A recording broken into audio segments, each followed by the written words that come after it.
Hello everyone. आज हम लोग इस वीडियो के अंदर आर्टिकल 75 और उसके सभी क्लॉजेस को याद करने वाले हैं। शुरू करते हैं। आर्टिकल 75 में क्लॉज 1 कहता है अपॉइंटमेंट ऑफ प्राइम मिनिस्टर और दूसरे मिनिस्टर्स की, कि प्राइम मिनिस्टर को प्रेसिडेंट अपॉइंट करते हैं और जो दूसरे मिनिस्टर्स हैं उनको भी प्रेसिडेंट ही अपॉइंट करते हैं on the recommendation of prime minister. 1A ये लोकसभा के अंदर जो मिनिस्टर्स होंगे उनकी स्ट्रेंथ की बात करता है। ये कहता है कि total ministers should not exceed 15% of the strength of Lok Sabha, यानी लोकसभा के जितने मेंबर्स हैं उनका 15% से ज़्यादा मिनिस्टर्स नहीं होने चाहिए। और ये 91st अमेंडमेंट 2003 के थ्रू ऐड हुआ है।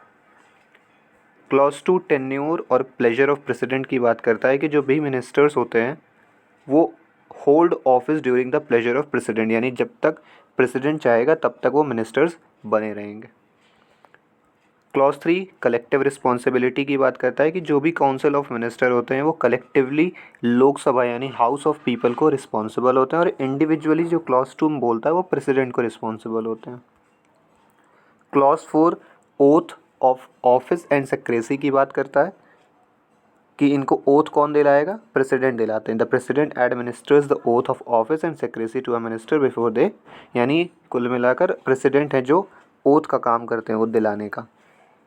क्लॉज 5 मेंबरशिप कंडीशन की बात करता है। कहता है कि अगर कोई भी मिनिस्टर है, अगर वो 6 महीने तक किसी भी हाउस का मेंबर नहीं है तो फिर वो मिनिस्टर भी नहीं रह पाएगा, यानी कि उसे किसी हाउस का या लोकसभा या राज्यसभा का मेंबर होना ज़रूरी है।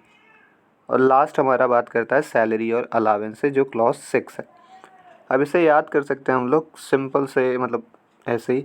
जैसे सबसे पहले आपको क्या करना होगा? अपॉइंट करना होगा। तो क्लॉज 1 बात करता है अपॉइंटमेंट की।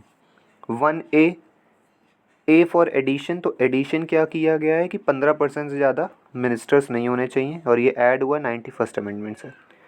क्लॉज 2 बात करता है कि जो मिनिस्टर्स है वो इंडिविजुअली प्रेसिडेंट को रिस्पॉन्सिबल है। तो 2 से आप याद कर सकते हो, 2 लोग, एक मिनिस्टर और एक प्रेसिडेंट। 3 बात करता है collective responsibility to the Lok Sabha, तो 3 आप एक ग्रुप को मान सकते हो जहाँ पर कलेक्टिवली रिस्पॉन्सिबल होंगे लोकसभा को। चौथा ओथ की बात करता है। ओथ को याद करने के लिए ओथ में 4 लेटर है OATS, तो इससे आप याद कर सकते हैं। क्लॉज 5 जो है वो बात करता है टेन्योर की, कि 6 महीने के अंदर अंदर आपको किसी हाउस का मेंबर होना होगा। इसको याद करने के लिए आप ऐसे याद कर सकते हो कि जो छठा वाला है 6, यानी S फॉर सैलरी, तो छठे में सैलरी और इससे एक जस्ट पहले ये टेन्योर की बात करेगा कि 6 महीने के अंदर अंदर आपको मिनिस्टर यानी मेंबर बनना होगा किसी हाउस का। तो ऐसे सिंपल ट्रिक से आप इसको याद रख सकते हैं।